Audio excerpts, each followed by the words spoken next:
Arena Alterosa. Oferecimento Powerline Internet, também com TV por assinatura 2102.000.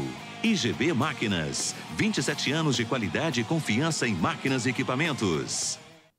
Olá, muito bom dia. Começa agora mais um Arena Alterosa, agora são 10h59.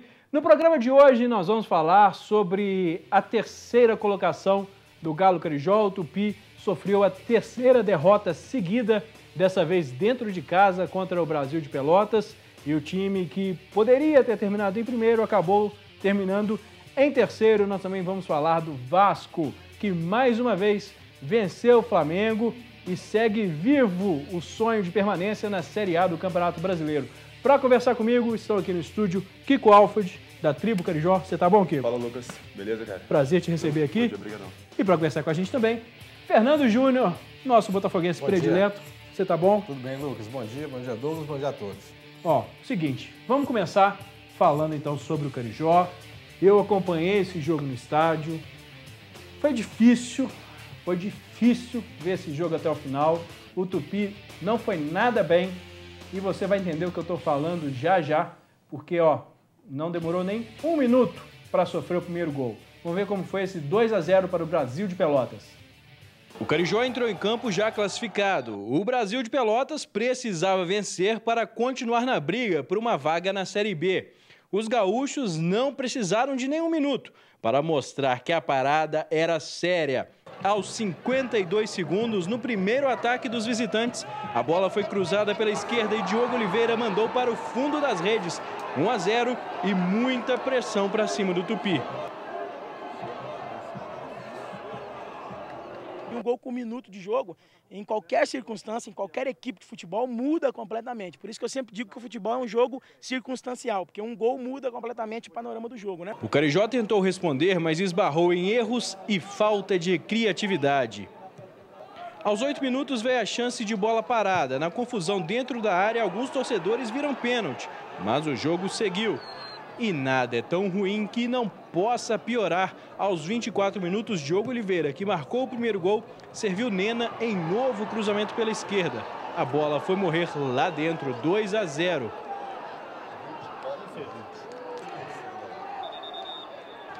Depois disso, surgiram as primeiras vaias para o Tupi.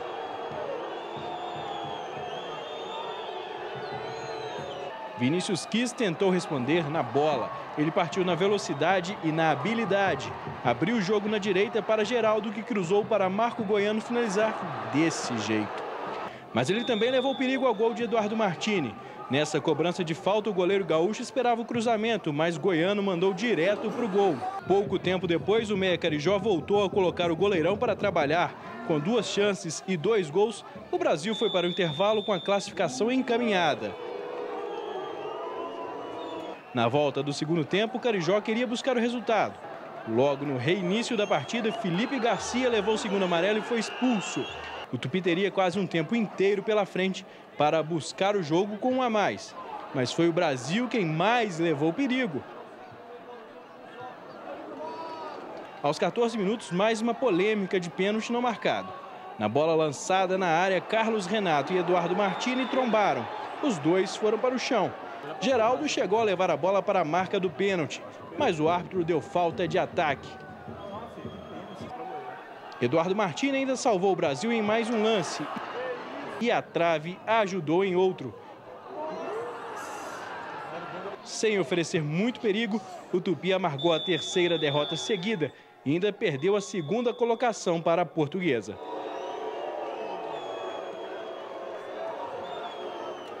Tá aí, assim foi a partida, esse 2-0. Kiko, você que estava lá, viu essas vaias de perto.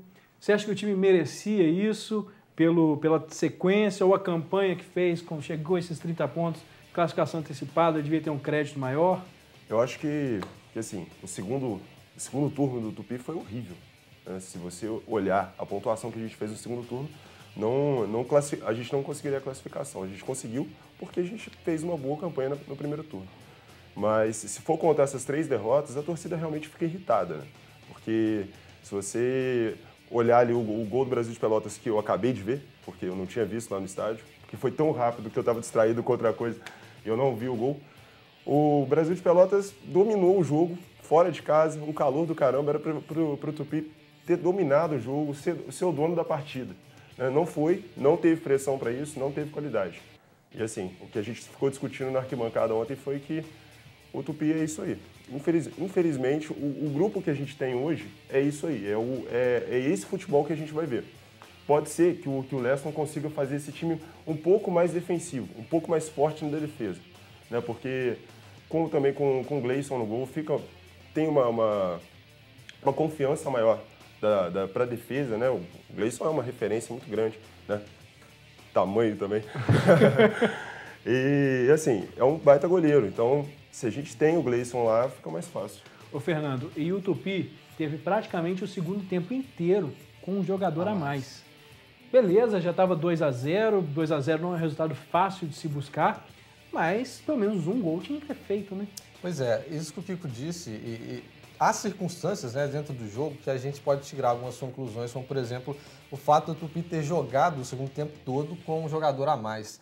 Né? E mesmo assim o Tupi sofreu, o Brasil chegou ao gol do Tupi mesmo tendo um jogador a menos. Né? E ainda assim o Tupi não consegue impor um ritmo, né? Impor um ritmo de jogo maior, mais intenso no adversário.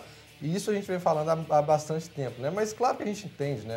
A gente vendo o elenco, o Kiko falou do elenco, a gente sabe das limitações, mas agora, um jogo dentro de casa e valendo, né? Para poder decidir quem que você enfrenta já na fase do mata-mata, você perder de 2-0 jogando mal e outro time sendo superior, claro que é motivo para você refletir, né, para a próxima partida e talvez não criar tanta expectativa assim para o torcedor do Tupi. Agora, o principal objetivo foi cumprido, né? Não, a classificação veio. Né? A classificação que o Tupi precisava veio. Só que, nessas circunstâncias, para você pegar a próxima fase, dos 3 jogos, 3 derrotas. Porque não tem adversário fácil. Não tem adversário fácil, vai pegar o Asa. Então, assim, é um adversário forte que dentro de casa não costuma tomar gol, não perdeu nessa Série C. Então, assim, é importante que o Tupi consiga fazer pelo menos o resultado dentro de casa. Que a torcida apoie, que não tem essas vaias que a gente teve ontem, né? Até zerar, com razão. Né? É zerar. É um novo campeonato. É um novo campeonato agora. Você está com o discurso igual do Leston. O Leston que gosta de falar que é um novo campeonato, mas de fato né? É que eu tô com a mesma assessoria que ele. De fato é um novo campeonato mesmo, porque não interessa se o cara é o quarto, se o ano passado o Tupi foi o primeiro, se saiu super bem na primeira fase, pegou o Paysandu, que foi o quarto colocado no grupo A e acabou sendo eliminado. E tem outra também, né? Tem a cabeça de burro que tá enterrado no Maré. Pois é. Essa cabeça de burro tem atrapalhado a gente há um tempo já, né? Porque, você vê, a gente tinha tudo para conseguir subir ano passado e toma um gol bobo, o time completamente apático, diferente do campeonato inteiro, não conseguiu subir. Para quem não é muito familiarizado com a história do Tupi, vamos explicar o que é essa cabeça de burro enterrada no Marelênio. Quando, em 1997, o Tupi tinha chance de subir para a Série B pela primeira vez, o jogo dentro de casa, acabou derrotado, não conseguiu subir. No ano passado, tinha tudo para subir também, o jogo contra o Paysandu dentro de casa, foi derrotado, não subiu também. Esse ano, pela Copa do Brasil, contra o Ceará, conseguiu um resultado bom no jogo de ida, na volta, foi derrotado em casa também, não conseguiu. Dessa vez vai decidir fora, né? Eu vou pedir, pelo amor de Deus, para a prefeitura cavar aquele gramado e tirar essa cabeça de lá. Mas vamos decidir fora de casa e, assim, o histórico fora de casa é bom. Né? Se a gente for olhar em 2011, a gente foi campeão brasileiro em cima do Santa Cruz fora de casa. Né? E o Tupi parece que sente a pressão da torcida aqui em Juiz de Fora. Quando a torcida comparece, quando dá 10 mil de público, o Tupi não consegue desenvolver o futebol suficiente para conseguir vencer. E dessa vez vai ser o primeiro jogo aqui. E como a gente conversava ainda antes de entrar no ar, talvez o público não seja tão grande, né? Então, eu estava conversando com o Lucas que a gente olha pro Tupi e pensa, cara, vão ter público nas quartas de final de pelo menos 10 mil. Mas com esses resultados, infelizmente, eu acho que de 4 mil a gente não passa. Fernando, vou fazer uma pergunta para você. Pode fazer. Sobre esse desempenho. O Kiko falava de que o desempenho no primeiro turno foi muito bom e que isso que ajudou nessa classificação para o segundo turno, porque o segundo turno não foi muito bom. Você acha que o time sofreu após a saída do Daniel Moraes? Também. Essa era a peça que fazia diferença ou é a fase de todo mundo que caiu mesmo? Faz. Lógico que a gente não pode pegar esse turbilhão de coisas e resumir só na saída do Daniel, né? Mas o Daniel era um jogador diferenciado do Tupi. Né? Um jogador na frente tem que ser diferente, né? Tem que saber fazer gol, tem que saber driblar, enfim. E do meio de campo para frente, a gente sabendo da limitação do Tupi, o Daniel era referência. Né? E claro, quando sai, você sente, a equipe toda sente um pouco. Agora, o Tupi, né? Essa questão de decidir fora, eu já sou um pouco contrário ao discurso do Kiko, em relação a você poder decidir dentro de casa. Né? Para mim, acho que nada justifica e até quem disse alguma combinação de resultado, né? Eu acho que isso aí já pode descartar, porque você ter o poder de decidir dentro de casa... Não tinha nem como, só já te cortando, Fernando, não tinha nem como pensar nisso, porque o grupo A ainda não estava definido. Né? Pois é. Agora, se perder a chance de decidir dentro de casa, para mim, essa foi a pior derrota do Tupi ontem. Tirando os 2-0 e jogando mal, essa foi a pior. Ó, só para o pessoal de casa ficar sabendo, vamos falar aqui a classificação. Londrina acabou sendo o primeiro colocado com 34 pontos. A Portuguesa a segunda com 30 pontos, o Tupi terceiro também com 30 pontos. Depois vieram 3 times com 29, o Brasil de Pelotas se classificou com 29, Juventude e Guarani ficaram com 29 pontos também, mas não se classificaram. No grupo A, que é contra os adversários contra quem o grupo B vai jogar agora, ficou Fortaleza com 36, o Asa, que é o adversário do Tupi, com 35, Vila Nova de Goiás com 33 e o Confiança com 31. E no chaveamento ficou o Vila Nova contra a Portuguesa, Confiança contra o Londrina, o Brasil de Pelotas contra o Fortaleza, parada muito dura, e o Tupi contra o Asa. Ainda não foram definidas as datas, mas o primeiro jogo do Tupi é dentro de casa. Pessoal, a gente vai para um rápido intervalo, daqui a pouquinho a gente volta, vamos falar sobre Vasco e Flamengo, Flamengo e Vasco. Mais uma vez a equipe Cruz Maltina venceu o rubro-negro e o pessoal ainda sonha com a permanência na Série A do Campeonato Brasileiro. É rapidinho, a gente já volta.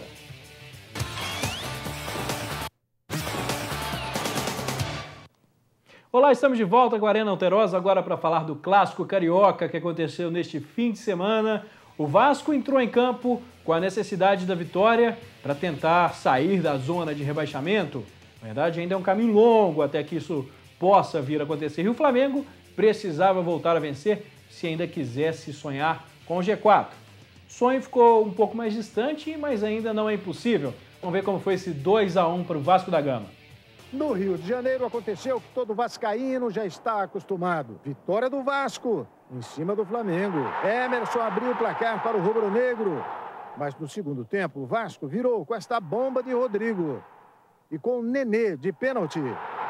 Agora o Vasco está a apenas 5 pontos do primeiro time, fora da zona de rebaixamento. Aí, pessoal, foi assim esse 2-1. Você que está em casa, vamos participar aqui com a gente, mande a sua mensagem no nosso WhatsApp, o telefone é o 32 8410 9434, está aqui do meu lado. Mande seu nome e sua cidade, pode ser uma pergunta, pode ser um comentário. E agora eu vou conversar aqui com o Fernando Júnior. Fernando, a gente por muito tempo ficou zoando o Vasco, dando contabilidade... Já está com medo de ter uma reviravolta. Contabilidade atualizada, né, do saldo de gols negativo. O time tinha só 13 pontos, agora já está com 26, dobrou. Em metade do segundo turno, dobrou a quantidade de pontos que tinha no primeiro. Verdade. Dá para sonhar, hein? Pois é, o Vasco, além de ter ter tido nessas vitórias nos últimos jogos, ainda tem contado com a sorte. Por exemplo, da última rodada, né, o Figueirense foi atropelado pelo Corinthians, né? A Chapecoense perdeu, tem também o Avaí, que está numa situação, ainda não está na zona de rebaixamento, mas também foi derrotado, né? E tem o Joinville que conseguiu segurar esse empate com o Atlético, ou seja, todos os resultados, né, das equipes que estão na mesma situação que o Vasco, os resultados foram favoráveis. E agora o Vasco entrou com moral no clássico contra o Flamengo, né? Nos últimos 5 jogos a equipe venceu 4, né, com aproveitamento aí de quase mais de 80%, e fora o retrospecto também dos confrontos direto contra o Flamengo, né? Então o time foi com moral e no primeiro tempo, quem assistiu o jogo viu que era difícil o Vasco ter uma reviravolta igual fez no segundo tempo. Agora, há circunstâncias dentro do jogo que se torna... passa a ser um fator principal, né? Por exemplo, o pênalti. Ninguém esperava aquele pênalti, né? O Jorge sozinho cabeceou a bola na mão e aí tudo muda, né? E o gol de falta do Rodrigo também, uma pancada. Agora o Vasco fica a 5 pontos de saída da zona de rebaixamento. Se continuar desse jeito, vencendo e com esses resultados aí dos seus adversários diretos para essa queda aí para a segunda divisão, pode ser que o milagre se concretize. Atualizou o saldo? Não, ainda não, estou desatualizado. Menos 29, eu atualizo então. Menos 29 de saldo. Tomou ontem, mas fez 2. Apesar de estar com esse menos 29, estar com esse menos 29, não é o último colocado, o Joinville passou a ser o último colocado, mas o saldo do Joinville ainda é melhor, tem menos 14 só o Joinville. E se for comparar o Vasco no segundo turno, é o líder do campeonato. Pois é, rapaz, É impressionante, o líder né? do campeonato no segundo turno. O Vasco, que aí todo mundo já dava como rebaixado. Não, eu sou um dos que já falando que já caiu, já era, não tem mais jeito. Eu já tinha até separado minha viagem para São Januário, cara. Eu tô com um pouquinho de dúvida, cara. Você acha que dá para salvar ainda? É difícil, mas... Tem camisa, né? O Vasco tem camisa e tem o Eurico Miranda que prometeu ir para a Sibéria, né? Eu tô esperando ele ir para a Sibéria, na verdade. Eu acho que ele não quer mudar para lá de jeito nenhum. Ele deve ter olhado o preço do aluguel, viu que o aluguel lá na Sibéria estava meio caro, o iglu... O custo de vida lá é muito alto, né? Não sei nem se na Sibéria tem iglu, né? Iglu é coisa do esquimó. Mas é frio, já imaginei logo o iglu, né? Agora o Vasco, por exemplo, já na próxima rodada, né, tem a Copa do Brasil aí no meio da semana, mas o próximo confronto do Brasileirão é contra o Avaí. Ou seja, está a 1 ponto da zona de rebaixamento. No meio da semana é poupar, né? Porque perdeu a primeira para o São Paulo de 3-0, claro, né? É questão de prioridade, né, gente? Isso aí já está na cara que a prioridade do Vasco é tentar evitar a queda. Ó, eu chamei o pessoal de casa a participar com a gente. Tem a mensagem aqui do Fernando Góes, lá de Muriaé. Ele diz o seguinte: Flamengo, infelizmente, perdeu mais uma para o Vasco. Hoje a torcida do Vasco zoa, mas no fim do ano eles já sabem a segunda divisão de novo. Já era Vasco. Aí, flamenguista... Ainda acredita, né? Ainda acredita que o outro vai cair e não quer nem saber, né? Perdeu, não tem problema. Vamos falar da fase do outro mesmo, né? Ó, vamos dar mais uma passada aqui, ó.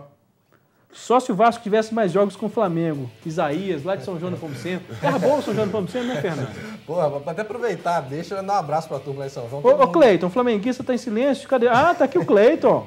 O Cleiton lá de Muriaé, o Cleiton é cliente... assíduo aqui do nosso.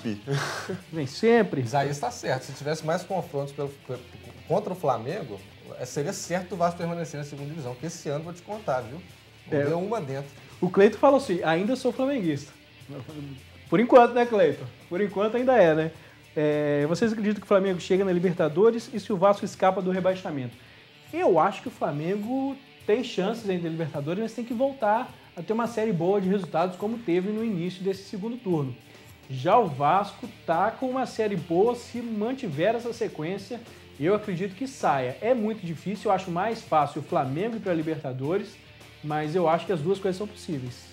O que vocês acham? Fazendo uma comparação a grosso modo, né, o Flamengo tem praticamente deixado escapar alguns pontos, como o Atlético Mineiro. Né, você perder pontos para times que estão na zona de rebaixamento, o Atlético deixou de vencer, deixou de ter 12 pontos, né, e aí só aumenta a distância para o Corinthians. O Flamengo é a mesma coisa, ontem entrou em campo os dois extremos, né, o Vasco tentando aliviar a barra ali na zona de rebaixamento, já o Flamengo encostar no G4 e permanecer, né, com esse sonho aí da Libertadores, e acaba sendo derrotado. Claro, porque é um clássico também, né, a gente não pode tirar só por base aí a pontuação e a situação na tabela, já que o clássico envolve muitas outras coisas. Mas eu ainda acho que o Flamengo vai para Libertadores. Acho que tem torcida e tem time para isso. Tem torcida, tem pressão dentro de casa para conseguir essa classificação. Ó, agora vamos falar um outro assunto. Vamos pro time do Zé Urso. Falar do Fluminense do Zé Urso. Ele que é um tricolor saudável, não é doente, é saudável. E depois de muito tempo, foram 9 ou 10 jogos? 9 jogos, contando Copa do Brasil. 9 jogos sem vencer. O Fluminense finalmente conseguiu os 3 pontos. Vamos ver como foi. 2-0. No Rio, o Fluminense venceu pela primeira vez no segundo turno. Fred e Gustavo Scarpa, com esse golaço, fecharam o placar de 2-0 em cima do Goiás. Tá aí esse 2-0. Fernando, a gente falou muito da situação do Fluminense, que estava lá brigando por G4, acho que não briga mais. O negócio é pontuar para não aproximar da zona de rebaixamento. Né? Distanciar, né? E ontem apareceu aquilo que a gente já comentava, né? Que são os meninos, que golaço, né? Do Gustavo, do Scarpa. Né? E é isso que o Fluminense tem precisado colocar em prática nos últimos jogos, né?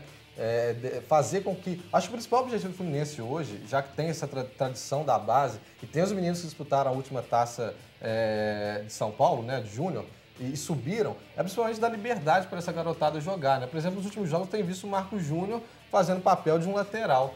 Não dá, e o Fluminense vai continuar na mesma situação. Agora, se você der liberdade para essa rapaziada jogar bola, eu tenho certeza que o Fluminense vai sair dessa situação.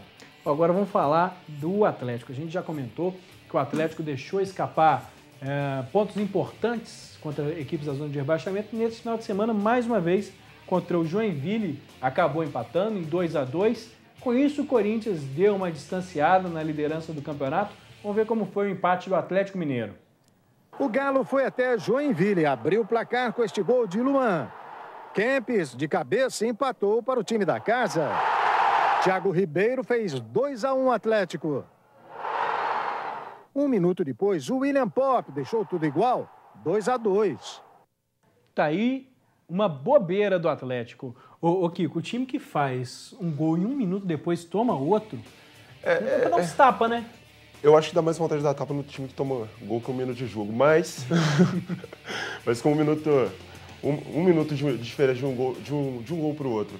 E sendo o Joinville o adversário, é vergonhoso, né? Ainda mais para o Atlético, que é um time grande, time que é campeão brasileiro, campeão da Libertadores, ter esse tipo de resultado realmente é difícil. Não dá sorte no Sul, né? O Atlético perdeu pro Chapecoense, empatou com o Goiás, aí entra o eliminado clássico... pelo Figueirense? Aí entra o clássico contra o Cruzeiro, que também deixou de pontuar, empatou, né? Ou seja, e agora com esse empate deixa de ganhar 12 pontos só contra equipes que estão brigando para sair da zona de rebaixamento ou da proximidade, né? E o Corinthians atropelando, jogando fora de casa. Quem agradece é o Corinthians, né? Esses resultados do Atlético... Agora, 7 pontos de distância, ou seja, 2 vitórias e um empate.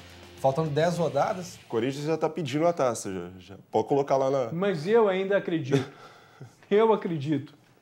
A gente chega lá, o Grêmio vai ser campeão. Vai. Capaz que vai. Comediante, né? Tentando, não leva jeito para fazer comédia, né? Pessoal, vamos falar do Cruzeiro agora. O Cruzeiro venceu o Coritiba, foi 2-0 esse jogo e marcou 3 pontos importantes, já que o Cruzeiro não está numa situação muito boa. Teve até gente falando aqui no WhatsApp que vai ter clássico ano que vem, Tupi contra o Vasco e contra o Cruzeiro. Então, vamos ver como é que foi essa vitória do Cruzeiro, que ajuda a equipe celeste, bicampeã brasileira, a se afastar da zona de rebaixamento. Em Minas, o Cruzeiro fez 2-0 no Coritiba. Gols de Ceará e William. Tá aí essa situação do Cruzeiro. Ô Kiko, você que acompanhou o Campeonato Mineiro todo, né, como torcedor do Tupi, viu o Cruzeiro nessa situação, depois de ter sido bicampeão brasileiro, é a gente parar para pensar que o planejamento não é uma coisa muito eficiente no futebol brasileiro. Você concorda? Planejamento no futebol brasileiro não existe, né? Porque o Cruzeiro sempre foi um time de vender o time inteiro, o elenco inteiro, depois de um título, depois de conseguir bons resultados. Né? Na época dos Perrella, era essa a maior crítica da torcida do Cruzeiro e da diretoria. Hoje, continua a mesma coisa. O Perrella saiu e continua vendendo atleta, e é isso aí que o Cruzeiro vai conseguir. Né? Porque você vê o São Paulo, por exemplo, na série dos 3 títulos, conseguiu manter o time das 3 temporadas, né? Conseguiu manter um nível de jogo e conseguiu os 3 títulos. O Cruzeiro não, o Cruzeiro conseguiu os 2 títulos e parou por ali. Tá bom, né? Vendeu. Não precisa 3. Pra quê? Um é bom, um é pouco, 2 é bom, 3 é demais. Né? Pra quê? Não precisa, né? E a situação não tá tão boa assim, que a gente vê que mesmo vencendo, né, que gol do Ceará, né? Se esse gol deve valer mais de um, pensou? O Cruzeiro mesmo vencendo fica só a 3 pontos da zona de rebaixamento. A situação não tá boa, né? Não tá. Vamos falar do Corinthians um pouquinho? Vamos mostrar como foi a vitória do Corinthians contra o Figueirense. O Corinthians não tomou conhecimento, a partida fora de casa, não esteve nem aí para isso e conseguiu vencer o Figueirense. E como o Atlético Mineiro não foi bem, acabou empatando contra o Joinville, aumentou a distância. Se os mineiros não fizeram a parte deles, o Corinthians mostrou por que é o líder. Elias, Gil. e Renato Augusto fizeram os gols da vitória para cima do Figueirense, que descontou com Leandro Silva. Com os 3-1, o Corinthians aumentou para 7 pontos a diferença para o Atlético Mineiro, segundo colocado. Fernando, a gente, em alguns momentos eu já cheguei aqui falando, pode dar o título para o Corinthians, no outro dia o Corinthians perdeu, já falei, não pode dar o título ainda, mas eu acho que pode, né? Agora 7 pontos para o segundo colocado, 9 para o terceiro. Muito difícil. Faltam 10 jogos. E o Corinthians põe em prática uma coisa que a gente comenta e que deveria ser obrigação das equipes que estão à frente.